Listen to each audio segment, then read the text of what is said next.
Hello everyone, welcome to the most important session of Assam Judicial Service Grade 1 and this session is based on judgment writing. আমি যেতিয়াৰ পৰা court join কৰিছো তেতিয়াৰ পৰাই আমি judgement দেখি আহিছো আমি জাজমেন্ট পঢ়ি আহিছো এজ এন এডভোকেট কিন্তু এজ এ জাজ আমি কেতিয়াও জাজমেন্ট লিখি পোৱা নাই বা প্ৰেক্টিসো আমি কৰা নাই আজিৰ পৰাই আপোনালোকে ষ্টাৰ্ট কৰিব জাজমেন্ট ৰাইটিং বিশ্বাস কৰক যিমানখিনি জুডিচিয়াৰী এক্সাম আপোনালোকে লিখি আহিছে বা কোনোবাই যদি নতুনকৈ প্ৰিপাৰেচন কৰিছে তেতিয়াও আপোনালোকৰ জুডিচিয়াৰীৰ প্ল্যাটফৰ্মটো তেতিয়ালৈকে ঢুকি নাপায় যেতিয়ালৈকে জাজমেন্ট ৰাইটিং এটা কৰি নিজেই নাচায় কিন্তু আমি সাধাৰণতে কি কৰোঁ আমি জাজমেন্ট ৰাইটিং বুলি ক'লে সিধাই জাজমেন্ট এটা লিখিবলৈ ট্ৰাই কৰোঁ বাট দ্যাট ইজ নট দ্য বেছ আমি প্ৰথমতে বেছ বনাব লাগিব তাৰ পিছতহে আমি জাজমেন্ট লিখিবলৈ চেষ্টা কৰিব লাগিব কাৰণ making and writing of A judgement and the style in which it is formed or written ভেৰাইজ from জাজ টু জাজ কেতিয়াও এজন জাজৰ জাজমেন্ট সিজন জাজৰ জাজমেন্টৰ লগত নিমিলে চাব সেইকাৰণে আমি এতিয়াৰ পৰা আমাৰ ৰিফ্লেকশ্যনটো আমি আনিব লাগিব সো আজিৰ এই যেটো সেশন হয় এই সেশনটো মই আপোনালোকৰ মাজলৈ কিয় আনিছো so this session will bring you the sacred judicial functioning inside your heart and mind that's why এই সেশনটো মই আনিছো Writing judgment is a sacred judicial function আমি সকলোৱে জানো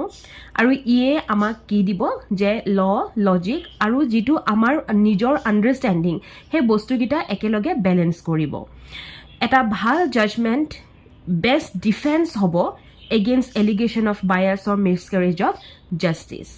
জাজ আমি সকলোৱে জানো জাজ মানে জাজমেন্ট গতিকে এটা জাজমেন্টত ল্যাঙ্গুৱেজ স্ট্ৰাকচাৰ ৰিজনিং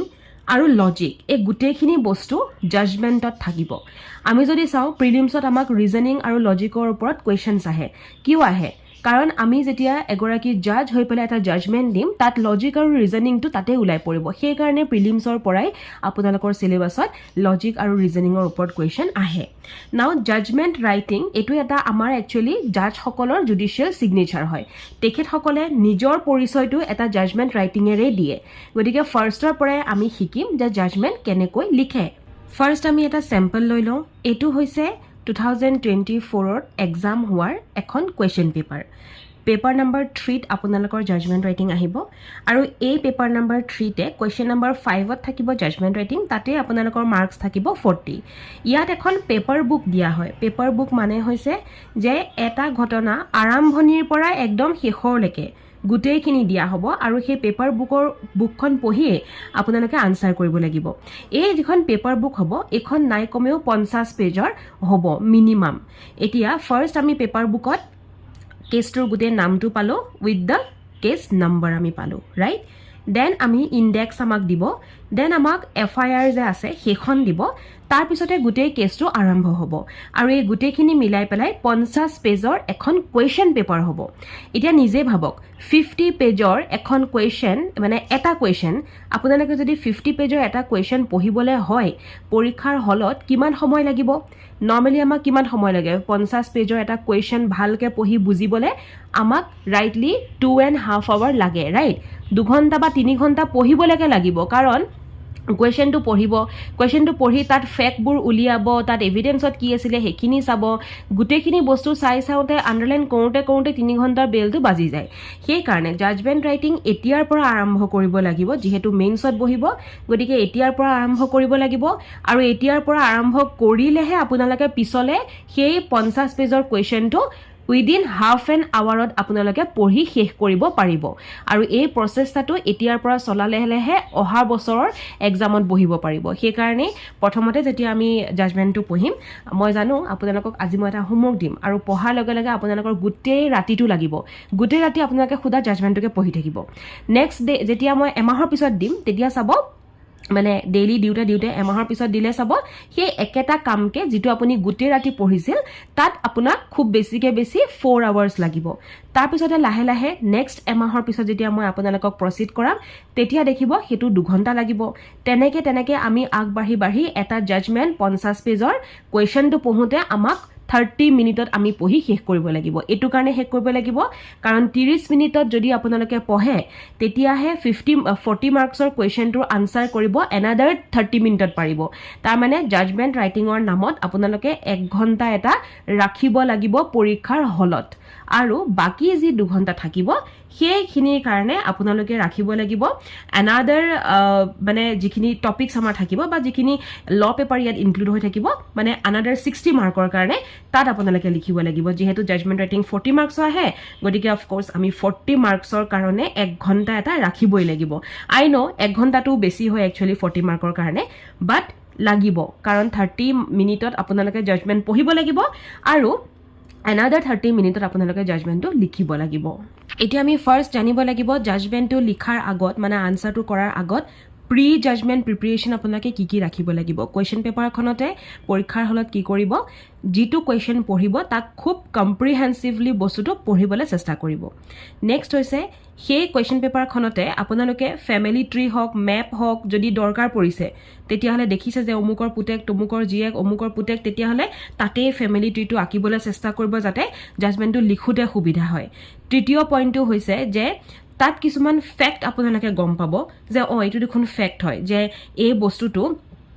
তেখেতে লকাৰত থৈছিলে আৰু এই লকাৰ নাম্বাৰ অমুক ধৰক সেইটো এটা ফ্যাক্ট হয় যে মৰা মানুহজনে বস্তুখিনি লকাৰত থৈ গৈছে সেই ফ্যাক্টটো ধৰক আন্ডাৰলাইন কৰি দিব আৰু কিবা যদি লিগেল পইণ্ট পায় যেটো ৰেলেভেন্ট হ'ব পাৰে সেইটো আপুনি আন্ডাৰলাইন কৰি থব সেই কোৱেশ্চন পেপাৰখনতে আৰু কোৱেশ্চনখন পঢ়োতে বা কোৱেশ্চনটো পঢ়োতে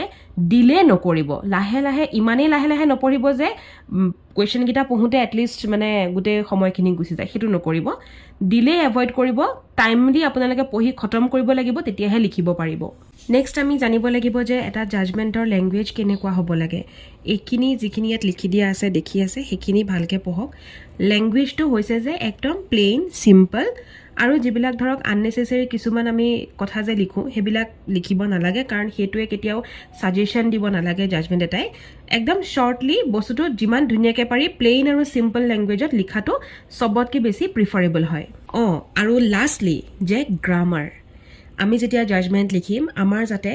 ফ্ৰেমিং অফ সেন্টেন্স খুব ধুনিয়া হয় মানে শুদ্ধ হয় ধুনিয়া বুলি নকওঁ মই শুদ্ধ হয় আৰু গ্ৰামেটিক্যাল মিস্টেক যাতে নাথাকে কাৰণ এগৰাকী জাজে কেতিয়াও গ্ৰামাৰ মিস্টেক নকৰে এতিয়া আপোনালোকৰ ইংলিশৰ ক্লাছ চলি আছে আপোনালোকে ইংলিশত মেইনছৰ আই থিংক ক্লাছ কৰি আছে আপোনালোকে তেতিয়া গ্ৰামাৰ পঢ়ি আছে হয়নে এছে পঢ়ি আছে এইখিনি বস্তু কিয় দিয়া হৈছে ইংলিশ কিয় ইন্ট্ৰোডিউস কৰা হৈছে এজেএছত অনলি বিকজ যাতে আপোনালোকে ভুল নকৰে ইংলিশটো লিখোতে সেই কাৰণে ইংলিশ এজেএছত দিয়া হয় বা গ্ৰেড 1ত দিয়া হয় গতিকে ইংলিশ যাতে শুদ্ধকে লিখে সেইটোৱে ইয়াত মোস্ট প্ৰিফাৰেবল হয় যদি আপোনালোকৰ জাজমেন্টটোত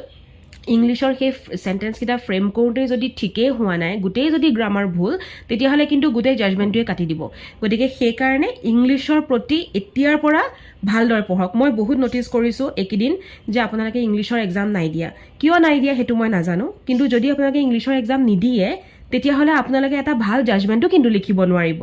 হেতু কাৰণে ইংলিশৰ যেতিয়া মেমে টিচ কৰি আছে পঢ়াই আছে ইমান সিস্টেমেটিক্যালি গৈছে গতিকে এক্সামবোৰ দিবলৈ যত্ন কৰিব এতিয়া আমি চাম যে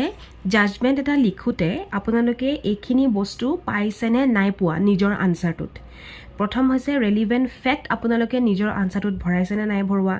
স্টেটমেন্ট অফ ইস্যুজ ভৰাইছেনে নাই ভৰোৱা তাৰ মানে স্টেটমেন্ট অফ ইস্যু কিয় লাগে যে হি আমাক যেটো লিগেল কোৱেশ্চন হয় হেবিলাক ক্লিয়াৰলি আইডেন্টিফাই কৰি দিয়ে য'ত কোৰ্টে ডিসাইড কৰিব পৰাকে কোৱেশ্চন বনে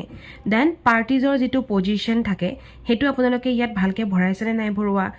কম্প্ৰিহেনসিভলি আপোনালোকে এনালাইজ কৰিছেনে নাই কৰা আৰু এভিডেন্স আপোনালোকে ডিসকাস কৰিছেনে নাই কৰা সেইখিনি বস্তু জাজমেন্ট এটা লিখোতে থাকিব লাগিব গতিকে সেইখিনি বস্তু থকাকৈ আপোনালোকে এটা আনসাৰ লিখিব লাগিব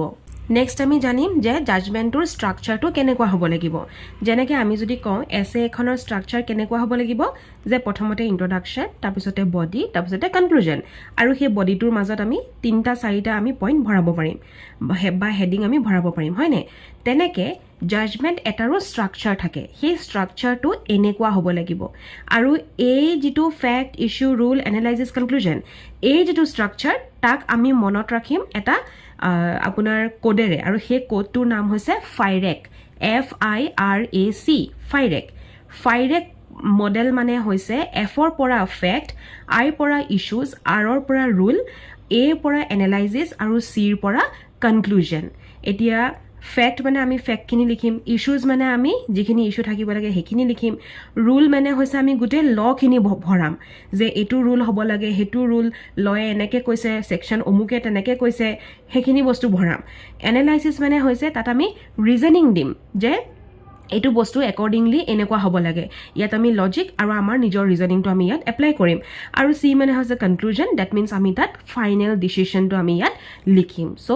ফাইৰেক যেটো মডেল হয় এই মডেলটোৰ ওপৰত বেস কৰি আমি এটা জাজমেন্ট স্ট্ৰাকচাৰ কৰিম গতিকে আজিৰ যিখিনি ক্লাছত মই কৈ গৈ আছো এইখিনি বস্তু আপোনালোকে জাজমেন্ট ৰাইটিংৰ যিখন বহি লৈছে সেই বহিখনত প্ৰথমতে এইকিটা বস্তু লিখি ৰাখক যাতে প্ৰত্যেকবাৰে জাজমেন্ট ৰাইটিং যেতিয়া কৰিব তেতিয়াই এই পেজখন বা এই বহিখনত এইকিটা পেজ আপোনালোকে চালে গম পাব যে জাজমেন্টটো লিখিব কেনেকে লাগে নেক্সট মই এটা ইম্পৰ্টেন্ট কথা কওঁ যে যেতিয়া এটা জাজমেন্ট লিখিব বি বোল্ড কেতিয়াও ভয়ে ভয়ে জাজমেন্ট নিলিখিব কোৱেশ্চনটো পঢ়াৰ পিছত আপোনালোকে যদি ভয়ে ভয়ে লিখে শুদ্ধ হ'ব নে নহব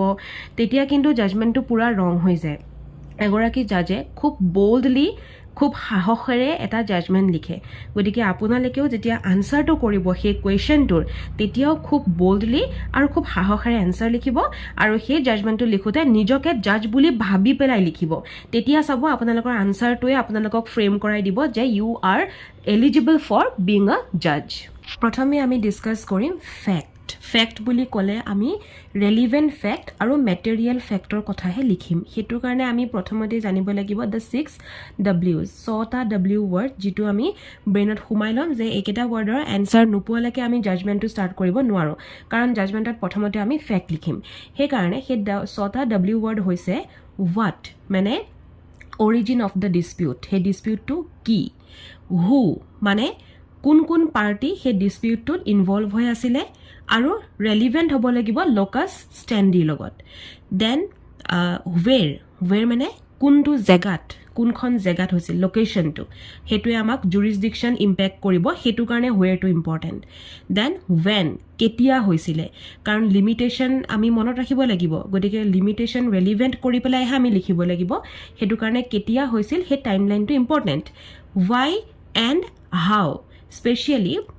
ক্ৰিমিনাল কেসৰ ক্ষেত্ৰত why আৰু how টো কিন্তু ইম্পৰ্টেন্ট যেহেতু মোটিভ আৰু মেথড এই দুইটা বস্তু আমি why আৰু how পৰা আমি গম পাম যে তাত মোটিভ কেনেকুৱা আছিল কি মেথডৰে হে ক্ৰাইমটো কৰা হল ইয়াত আপোনালোকে মনত ৰাখিব মেটেৰিয়েল ফ্যাক্ট খিনি বা ৰেলিভেন্ট ফ্যাক্ট খিনি যেতিয়া লিখিব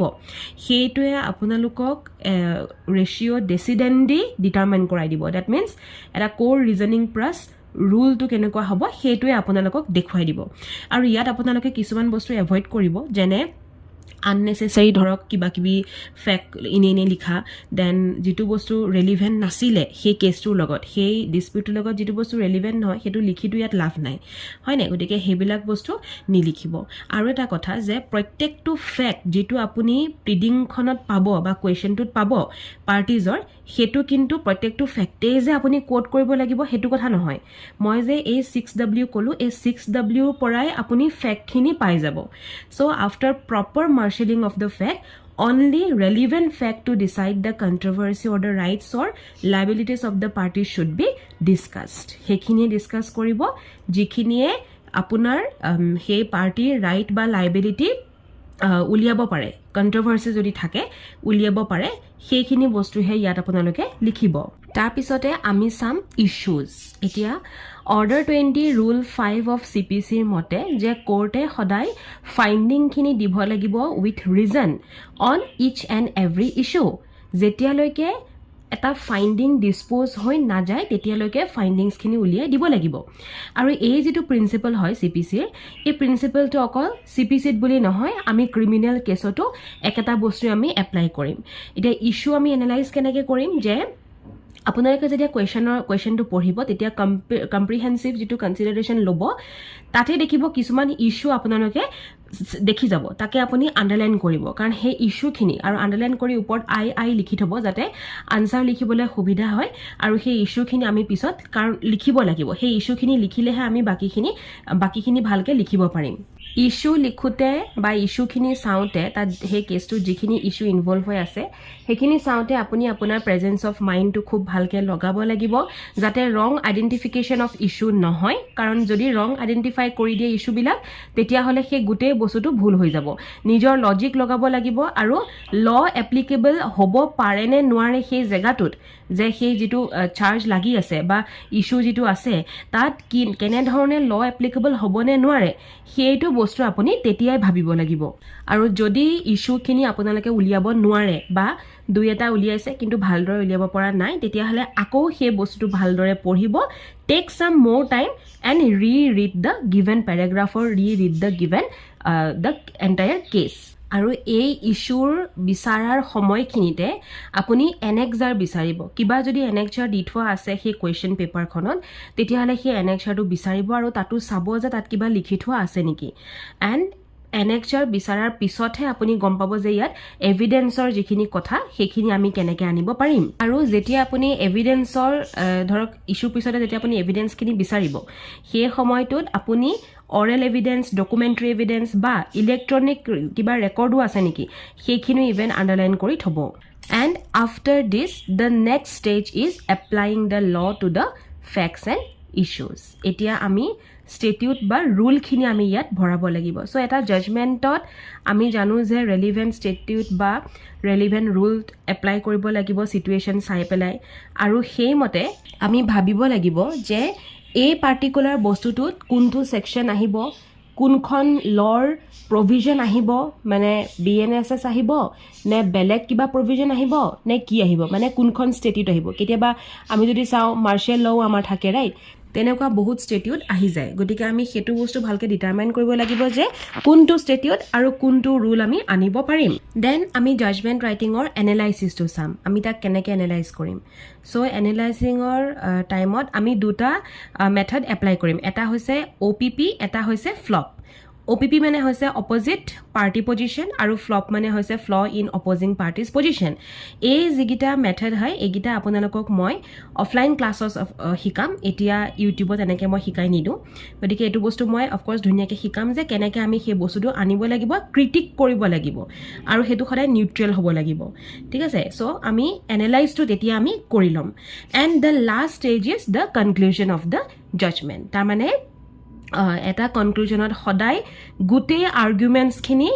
ক্লিয়াৰলি তাত একেলগে বান্ধোনত থাকিব লাগিব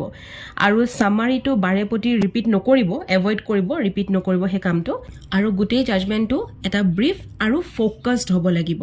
জাজমেণ্টটো থৰলি বাৰে প্ৰতি ৰিভিউ কৰিব যেতিয়ালৈকে ভাল নহয় পৰীক্ষাৰ কথা কোৱা নাই পৰীক্ষাটোতো বাৰে প্ৰতি ৰিভিউ কৰিব নোৱাৰি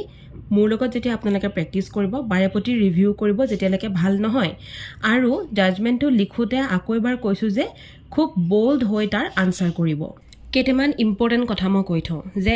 ক্ৰিমিনেল কেছৰ জাজমেণ্ট লিখোঁতে কেইটামান বস্তু মানে চাব যে whether the sentence is to run concurrently or consecutively চেণ্টেন্সটো যিটো আপুনি লিখিছে সেইটো কনকাৰেণ্টলি গৈ আছে নে কনজিকিউটিভলি যাব সেইটো বস্তু ধ্যান দিব একিউজজন আণ্ডাৰ ট্ৰায়েলত আছে নে ছেট অফ হৈ আছে নে নাই হোৱা বা পিৰিয়ড অফ ডিটেনশ্যন কিবা আছে নেকি সেই গোটেইখিনি বস্তু চাব আৰু মনত ৰাখিব যে জাষ্টিছ SMN ৰাইনাই এখন কিতাপ লিখিছিলে কিতাপখন হৈছে এইখন ল জাজেছ এণ্ড জাষ্টিছ আৰু এই কিতাপখনতে তেওঁ কৈছিলে যে in criminal cases the importance of the trial জাজ is even more than it is in a civil case আৰু প্ৰত্যেকজন জাজৰ ৱে অফ ৰাইটিংটো বেলেগ গতিকে তেখেতসকলৰ ৱে অফ ৰাইটিংটো যিহেতু বেলেগ বেলেগ আমি বহুত জাজমেণ্ট পঢ়ি যাম চাই যাম এতিয়াৰ পৰা আমি এবছৰলৈ এটা মাহত অন্ততঃ দুটা জাজমেণ্ট পঢ়িম গতিকে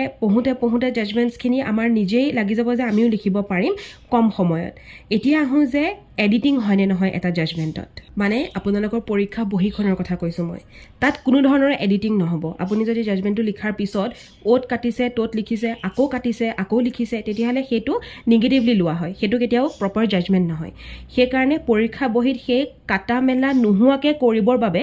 এতিয়াৰ পৰা আমি মাহেকত দুটা জাজমেণ্ট লিখিব লাগিব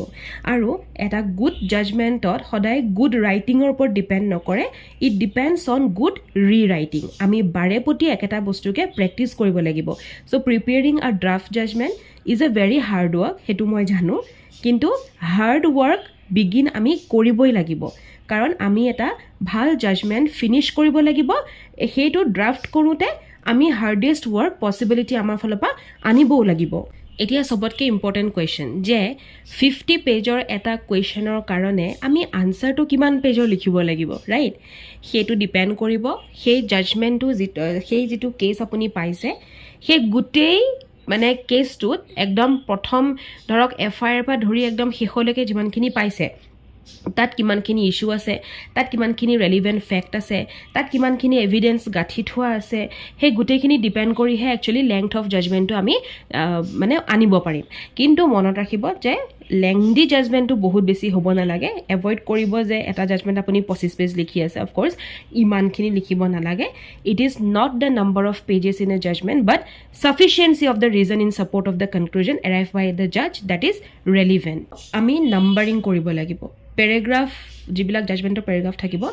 that should be numbered use of the words like I my এইবিলাক শব্দ আপোনালোকে এভইড কৰিব এইবিলাক ইউজ নকৰিব ইনষ্টেড তাত আপোনালোকে ইউজ কৰিব পাৰিব দ্য কোৰ্ট বা in the opinion of the court এনেকৈ বা the court is satisfied or the court is not satisfied এনেকুৱা ধৰণৰ ৱৰ্ডছ ইউজ কৰিব instead of I and my next হৈছে চেণ্টিমেণ্টেল আৰ্গুমেণ্টছ নাৰাখিব কাৰণ সুপ্ৰিম কোৰ্টে আমাক এইটো বস্তু দি থৈছে যে চেণ্টিমেণ্টেল আৰ্গুমেণ্ট যদি থাকে advance by the bar or the court that should not be entertained in a court next পইণ্টটো হৈছে ন' ৰিপিটেশ্যন পৰাপক্ষত কোনো ধৰণৰ পইণ্ট দুবাৰকৈ ৰিপিট নকৰিব যিটো এবাৰ লিখি দিছে সেইটো লিখি দিছে তাকে আকৌ আনি খিচি সেইটোকে বহলাই গৈ নাথাকিব নেক্সট হৈছে use of dignified and proper words আপুনি যেতিয়া জাজমেণ্টটো লিখিব তাত যিখিনি ৱৰ্ডছ ইউজ কৰিব খুব ভালদৰে ইউজ কৰিব এতিয়া ফৰ এক্সাম্পল আমি যদি কওঁ এডভকেট অমুকে কৈছে এডভকেট তমুকে কৈছে হয়নে কিন্তু আমি যেতিয়া জাজমেণ্টটো লিখিম লাৰ্নেড অৰ এল ডি আমি ইউজ কৰিব পাৰিম দেন কিছুমান ৱৰ্ড লিগেল ৱৰ্ড যিবিলাক আমি ইউজ কৰিব লাগে তেনেধৰণৰ ৱৰ্ডছবিলাক আমি ইউজ কৰিম যেনে prima facie etcetera etcetera then ratio' decidendi so' the most crucial step while writing a judgment is reasoning কাৰণ যেতিয়া আপোনালোকে ফেক্টছ পাই যাব তাতে আপোনালোকে ইছ্যুজ পাই যাব তাতে কিন্তু নিজৰ পৰা যেতিয়া আপুনি ৰিজনিংটো এপ্লাই কৰিব তাতেই অকণমান একচুৱেলি গণ্ডগোল লাগে গতিকে নিজৰ ৰিজনিংটো আগবঢ়াবৰ কাৰণে আপোনালোকে এতিয়াৰ পৰাই চেষ্টা কৰিব লাগিব যে কেনেকৈ আমি নিজৰ ফালৰ পৰা আমি এটা পইণ্ট আনিব পাৰোঁ সেইটোৰ কাৰণে কথা পাতিব লাগিব যে যদি এনেকুৱা হয় আমি এই পইণ্টটো আনিব পাৰিম বা এই ৰিজনটো আমি দৰ্শাব পাৰিম how and why you reached a conclusion is important গতিকে